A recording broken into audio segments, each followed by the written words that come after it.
Panic in State House.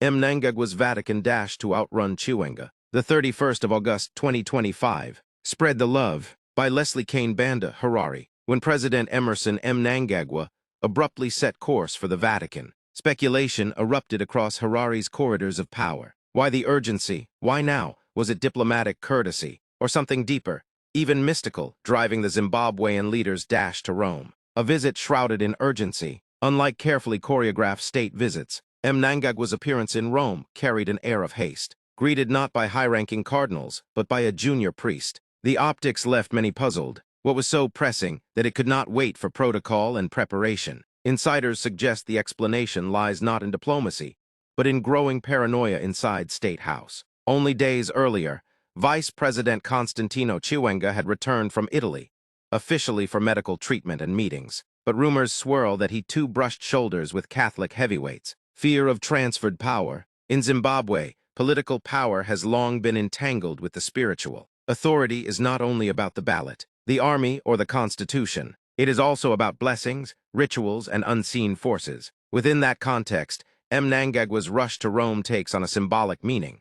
A fear that Chiwenga might have secured papal goodwill, a form of spiritual endorsement. No. Leader wishes to be outflanked on. The Vatican stopover becomes less about faith and more about countering his deputy's perceived mystical advantage. Mugabe's precedent. Mnangagwa is not the first to look to Rome for legitimacy. Robert Mugabe, despite his fierce quarrels with Western governments, kept unusually close ties with the Vatican. He attended papal funerals and high masses, crafting a spiritual aura that baffled his critics, yet reassured his supporters. To Mugabe, papal recognition mattered. It suggested that, beyond politics, he held a kind of higher blessing. Mnangagwa, long in Mugabe's shadow, understands that history well. His sudden dash to the Pope's doorstep mirrors Mugabe's playbook.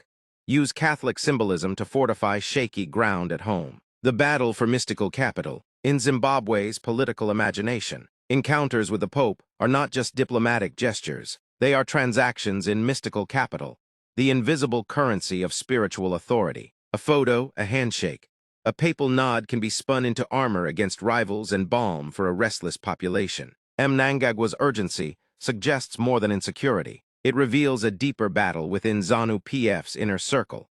A contest not only for political survival, but also for spiritual supremacy. The questions that linger: did Mnangagwa believe Chiwenga had secured a Vatican blessing that needed urgent matching? Has the Pope become a silent player in Zimbabwe's succession chessboard? Or is Mnangagwa simply weaving faith into politics as Mugabe once did, seeking a moral shield in turbulent times? Whatever the truth, one thing is clear. In Zimbabwe, power is never merely political. It is spiritual, symbolic, and often mystical. And in moments of paranoia, even the Pope becomes part of the battlefield.